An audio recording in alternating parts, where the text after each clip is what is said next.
부활절 세 번째 주일입니다. 부활의 소망은 내 삶을 바꾸는 믿음입니다. 부활의 주님이 주신 평강과 소망이 여러분들 삶과 가정과 기업에 가득하기를 주님의 이름으로 축복합니다.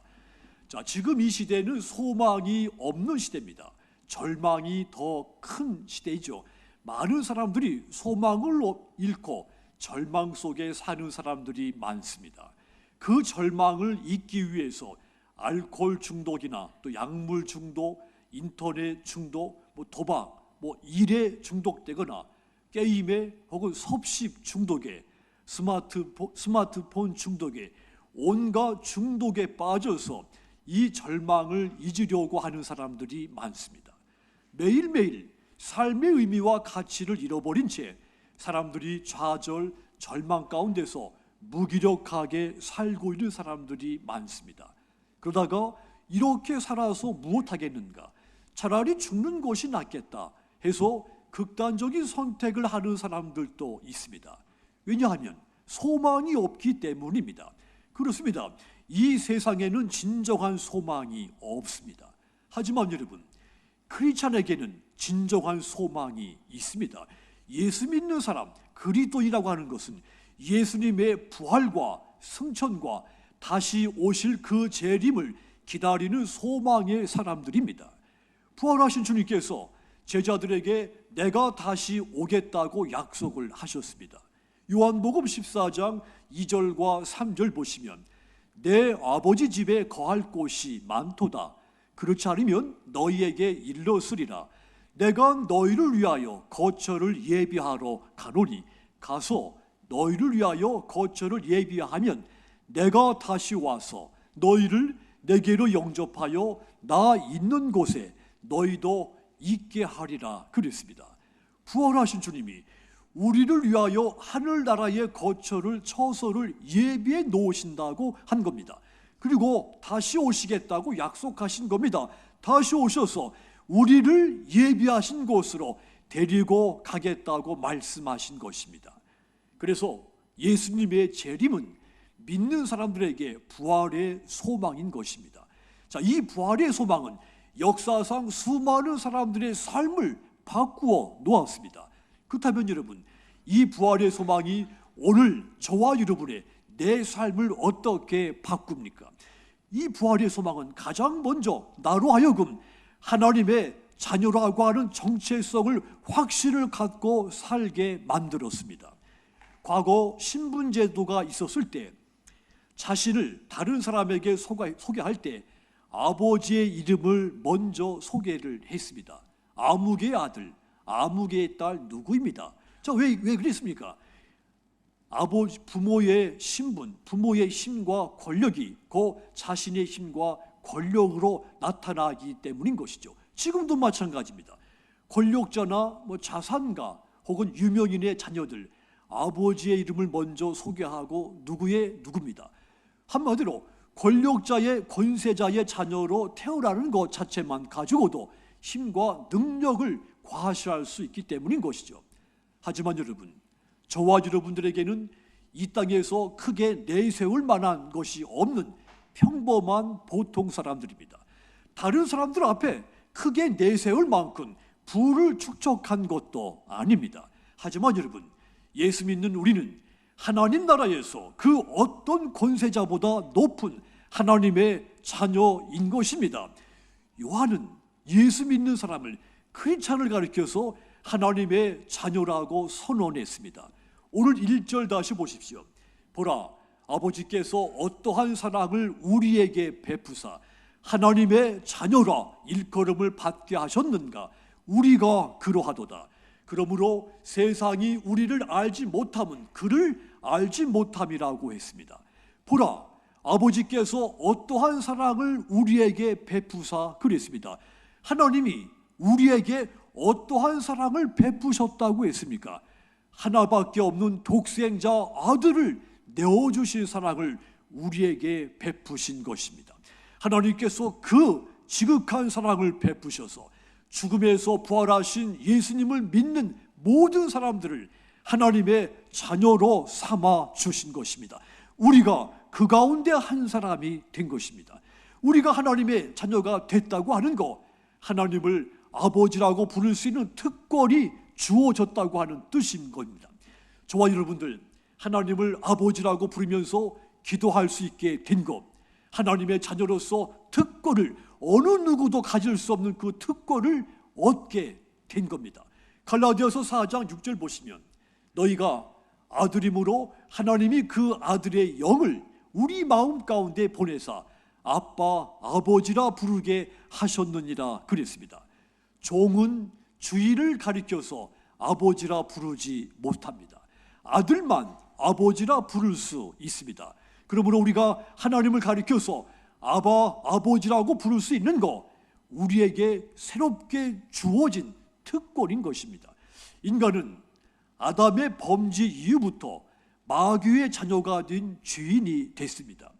에베소서 2장 3절 보시면, 전에는 우리도 다 그 가운데서 우리 육체의 욕심을 따라 지내며 육체와 마음에 원하는 것을 하여 다른 이들과 같이 본질상, 따라합시다, 진노의 자녀이었더니, 우리가 본질상 진노의 자녀였다고 했습니다. 그런데 예수님의 구속으로 말미암아 저를 믿는 자는 법적으로 하나님의 자녀로 인정받게 된 겁니다.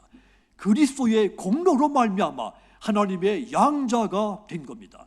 자, 그러니까 지극히 높으신 하나님을 아버지라 부를 수 있는 것은 전적으로 십자가에서 죽으시고 부활하신 예수님의 은혜의 선물인 것입니다. 오늘 구약의 말씀 시편 47편 9절 다시 보십시오. 문 나라의 고관들이 모이며 아브라함의 하나님의 백성이 되도다. 세상의 모든 방패는 하나님의 것이며 그는 높임을 받으시리로다 그랬습니다. 하나님께서 이방 민족들 모이게 하신 이유, 그들로 하여금 아브라함의 하나님의 백성이 되게 하시려고 하는 목적이라고 했습니다. 이방 민족이라도 우상을 버리고 참되신 하나님을 섬기기만 하면 하나님의 자녀가 될 수 있게 한 겁니다. 정체성이 바뀌게 되는 겁니다. 이렇게 우리가 하나님의 자녀가 된 것입니다. 그런데 여러분, 하나님의 자녀가 된 것만 가지고는 끝이 아닙니다. 하나님의 상속자까지 된 겁니다. 자녀가 됐으니 상속을 받을 권리가, 그것까지도 우리에게 생기게 된 겁니다. 갈라디아서 4장 7절 보시면, 그러므로 네가 이후로는 종이 아니요 아들이니 아들이면 하나님으로 말미암아, 따라합시다, 유업을 받을 자니라. 아멘. 하나님의 아들이니까, 하나님의 자녀이기 때문에 하나님으로 말미암아 유업을 받는 자가 됐다고 했습니다. 저와 여러분들이 하나님의 나라를 유업으로 받는 하나님의 상속자까지 된 것입니다. 그런데 여러분, 하나님의 상속자가 된 것 가지고만, 그것만 가지고는 우리 삶이 온전하지 않습니다. 그래서 하나님은 거기에 덧붙여서 우리에게 하나님의 능력과 권세까지도 주셨습니다. 이 능력과 권세, 저와 여러분들 하여금 세상을 이기게 만들어주고 있는 겁니다. 그래서 하나님의 자녀의 능력과 권세를 가진 사람은 마귀의 유혹과 공격에도 무너지지 않습니다. 능히 세상을 이기고 승리할 수 있게 되는 겁니다. 요한일서 5장 4절 보시면, 무릇 하나님께로부터 난 자마다 세상을 이기느니라. 세상을 이기는 승리는 이것이니 우리의 믿음이다고 했습니다. 하나님의 자녀이며 하나님의 상속자로서 믿음의 능력과 권세를 가지고 세상을 이길 수 있다고 했습니다. 그러므로 여러분, 부활절 세 번째 주일을 보내시면서 부활의 소망을 통해 내가 하나님의 자녀라고 하는 이 정체성의 확신을 가지고 이 세상을 이기는 승리자들이 다 되시기를 주님의 이름으로 축원합니다. 부활의 소망은 나를 어떻게 바꿨습니까? 나로 하여금 영생을 바라보는 삶을 살게 만들어 놨습니다. 우리는 하나님의 자녀라고 했습니다. 그런데 여기가 끝이 아닙니다. 우리에게는 영생이 있습니다. 요한복음 3장 16절은 그 증언입니다. 하나님이 세상을 이처럼 사랑하사 독생자를 주셨으니 이는 저를 믿는 자마다 멸망치 않고, 따라합시다, 영생을 얻게 하려 하심이라. 아멘. 예수를 믿는 자에게 누구든지 영원한 하나님의 나라, 영원한 영생이 약속되어 있는 겁니다. 주님은 우리를 위해서 처소를 예비하고 다시 오시겠다고 약속했다 말씀드렸습니다. 그래서 우리에게는 분명하고 확실하게 주님을 다시 만나게 된다는 이 소망이 있는 겁니다. 2절 다시 보십시오. 사랑하는 자들아, 우리가 지금은 하나님의 자녀라. 장래에 어떻게 될지는 아직 나타나지 아니하였으나 그가 나타나시면 우리가 그와 같을 줄 아는 것은 그의 참모습 그대로 볼 것이기 때문이다 그랬습니다. 장래에 그의 참모습 그대로 볼 것이니 영생을 바라보고 살아라, 이런 메시지를 준 겁니다. 주님은 부활하셨고 승천하셔서 지금 하나님의 우편에 앉아 계십니다. 장래의 일은 아직 우리 앞에, 내 눈앞에 나타나지 않았습니다. 그러나 주님은 반드시 장래에 다시 오십니다. 우리 눈앞에 볼 수 있게 그분은 다시 재림을 하십니다. 주님이 오시는 그날이 되면 우리가, 여기 강대상 난방 좀 꺼주십시오. 자, 주님이 오시는 그날이 되면 우리가 하나님의 자녀가 된 그 영광이 얼마나 큰 것인가를 확실하게 알 수 있게 됩니다. 왜냐하면 우리도 부활의 주님과 같이 우리 몸도 변화될 것이기 때문입니다. 주님이 다시 오실 때 우리가 천국에서 영화로운 부활의 몸을 갖게 된다고 했습니다. 빌립보서 3장 21절 보시면 그는 만물을 자기에게 복종하게 하실 수 있는 자의 역사로 우리의 낮은 몸을 자기 영광의 몸의 형체와 같이 변하게 하시리라 그랬습니다. 한마디로 우리가 천국에서 살아가게 될 우리의 몸은 예수님의 부활하신 그 몸과 같이 우리도 그 같은 몸이 될 것이라고 하는 이야기입니다. 그날을 기다리며 지금 영생을 바라보는 삶을 살아라, 이런 메시지인 겁니다. 부활의 소망은 우리로 하여금 비록 몸은 이 땅에 살지만 영생을 바라보는 삶을 살게만 바꾸어 놓은 겁니다.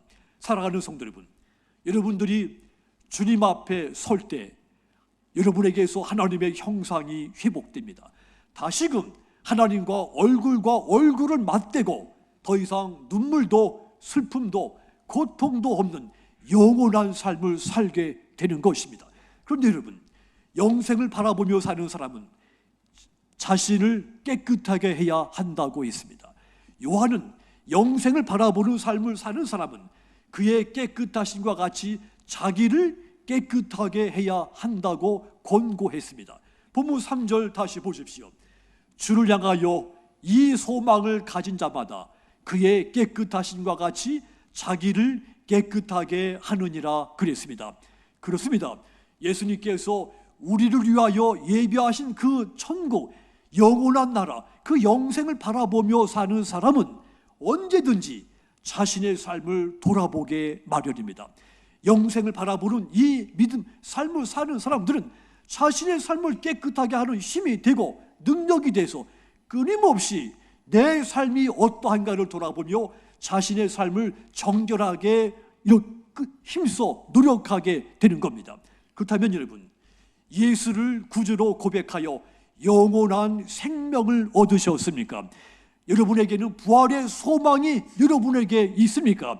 이 소망이 있으면 자신을 깨끗하게 살도록 힘쓰시기를 주님의 이름으로 부탁을 드립니다. 그리하여 영원한 생명을 얻은 그 기쁨과 부활의 소망을 더욱 충만히 누리게 되시기를 주님의 이름으로 축원합니다. 또한 부활의 소망은 내 삶을 어떻게 바꾸어 놨습니까? 내 삶을 거룩한 삶으로 바꾸어 놨습니다. 요한은 우리에게 부활의 소망을 가지고 거룩한 삶을 살아야 된다 권고를 했습니다. 9절 다시 보십시오. 하나님께로부터 난 자마다, 따라합시다, 죄를 짓지 않는다. 하나님께로부터 난 자마다 죄를 짓지 않는다고 했습니다. 그런데 과연 크리스찬이 법을 완벽하게 지키며 죄를 짓지 않고 살아갈 수 있습니까? 예수 믿으면 죄에서 초월하는 힘이 내게 생깁니까? 그렇지 않습니다. 여기서 죄를 짓지 않는다는 말, 죄가 아주 없이 살 수 있다는 뜻이 아닙니다. 우리는 이 세상에 살면서 죄를 짓지 않고 살 수가 없습니다. 연약한 존재입니다. 그래서 요한이 말하는 뜻은 습관적으로 범하는 그런 죄에 빠지지 말라, 이런 뜻입니다. 요한은 당시 교회를 어지럽게 했던 적 그리스도로 불렸던 거짓 교사들이 가르치는 것에 대해서 반박을 했습니다. 적 그리스도, 그러니까 거짓 교사들은 교회 안에 침투해서 도를 깨닫기만 하면 되지 윤리 같은 것은 필요가 없다, 이런 사상을 가르쳤습니다. 쉽게 말하면 예수님의 이름으로 죄를 용서받고 구원을 받았으니 더 이상 죄에 대해서 신경 쓰지 않아도 된다, 이렇게 가르친 겁니다. 요한일서 1장 8절과 10절 보면, 그래서 자신들은 죄를 짓지 않는다고 말하는 사람들이 생겨났습니다. 또한 요한일서 2장 3절 6절 또 7절 10절 보면 심지어는 형제를 사랑하는 것에도 관심이 없다고 말하는 사람들까지 생겨났습니다. 자, 이런 가르침들은 당시 교회 안에서 큰 영향력을 끼치고 있었던 영지주의자들이 가르친 것과 유사했습니다. 그래서 교회 안에 일부 이 영지주의자들의 그 영향을 받은 성도들이 참 신앙은 하나님의 계시를 올바로 깨닫는 것이지 애써서 거룩하게 살기 위해서 노력할 필요가 없다고 생각하기까지 했습니다. 그것이 교회 안에 혼란을 가져오기도 했죠. 신앙은 영적인 것이기 때문에 육적인 것은 중요하지 않다고 생각한 겁니다. 그래서 그들은 불법에 대해 윤리적인 책임감을 느끼지 않았습니다. 하지만 여러분, 요한은 이런 모든 주장에 대해서 불법은 죄다, 분명하게 선포를 했습니다. 불법은 죄가 아니다, 이렇게 주장하는 것에 대해서 단호하게 말을 한 겁니다. 그렇다면 여러분, 연약한 우리가 죄를 짓지 않으려면 어떻게 해야 됩니까? 그 대답이 6절에 있습니다. 6절 보십시오. 그 안에 거하는 자마다 범죄하지 아니하나니 범죄하는 자마다 그를 보지도 못하였고 그를 알지도 못하였느니라 그랬습니다. 예수 안에 있는 사람, 더 이상 죄를 짓지 않는다고 했습니다. 연약한 우리가 범죄하지 않으려면 한 가지, 내가 주 안에 있으면 되는 겁니다. 그렇습니다. 그리스도인은 언제든지 예수 안에 있을 때 죄를 미워하며 거룩을 추구하며 살게 됩니다. 9절 다시 보십시오. 9절을 보시면 하나님께로부터 난 자마다 죄를 짓지 아니하나니 이는 하나님의 씨가 그의 속에 거하며 그도 범죄하지 못하는 것은 하나님께로부터 났음이라 그랬습니다.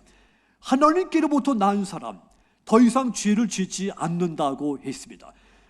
예수 안에 있는 사람, 죄를 짓지 않는다고 했습니다. 그것은 하나님께서 주신 이 새로운 삶의 씨가 그의 안에 머물러 있기 때문이라고 했습니다. 한마디로 예수 안에 거하는 사람, 그 안에 하나님의 씨, 하나님의 말씀이 있어서 그 말씀이 끊임없이 영향력을 끼쳐서 그의 양심을 잘 작동되게 만든다는 뜻입니다. 그래서 아주 작은 것이지만 사소한 거지만 죄를 지었을 때 날카로운 칼이 돼서 양심을 찌르기 때문에 죄에서 멀리 떠나게 되는 겁니다. 그렇게 함으로써 자신의 삶을 거룩하게 만들어 가는 겁니다. 그러므로 여러분, 항상 부활하신 주님 안에 거하시기를 주님의 이름으로 부탁을 드립니다. 그리하여 아무도 여러분들을 미혹하지 못하며 죄에서 떠나 의로운 삶을 사시는 여러분들 다 되시기를 주님의 이름으로 축원합니다. 성도 여러분, 부활의 소망은 천국을 소망하는 내세적인 신앙만 뜻하는 것이 아닙니다. 부활의 소망은 우리로 하여금 이 땅에서 예수님을 본받아서 거룩한 삶을 살게 하는 믿음입니다. 부활의 소망은 한마디로 미래적이면서 동시에 현세적인 신앙인 겁니다. 그러므로 여러분, 부활절 세 번째 주일을 보내시면서 부활의 소망을 가지고 이 땅에 살 동안 거룩한 삶을 사시기를 부탁을 드립니다. 그래서 마지막 날 거룩하고 깨끗한 모습으로 부활의 주님을 다시 만나는 여러분들이 다 되시기를 주님의 이름으로 축원합니다. 사랑하는 성도 여러분, 부활절 세 번째 주일을 보내고 있습니다. 부활의 소망은 우리의 궁극적인 믿음입니다. 요한은 우리에게 부활의 소망을 가지고 살라 권면을 했습니다. 요한은 부활의 소망을 가진 사람이 이 땅에서 하나님의 자녀로서 정체성을 가지고 살게 되며 영생을 바라보는 삶을 살게 되며 참 생명을 소유한 자로서 거룩한 삶을 살게 된다고 했습니다. 그렇게 바뀐 삶은 자신의 의지로 이루어지는 것이 아니라고 했습니다. 오직 부활하신 예수님께서 베풀어 주신 은혜라고 했습니다. 오늘날 이 세상은 질병과 전쟁, 냉전과 갈등으로 깊이 병든 세상이 됐습니다. 이 세상에 반드시 필요한 거 부활의 소망입니다. 지금 이 시대가 부활의 소망을 가진 크리스찬들이 더 사명감을 가지고 살아야만 하는 그런 시대가 된 것입니다. 이제 부활의 소망이 내 삶을 바꾸었듯이 부활의 소망이 이 세상을 바꾸어서 하나님의 구원과 하나님의 평화가 가득한 세상이 되기를 주님의 이름으로 축원합니다.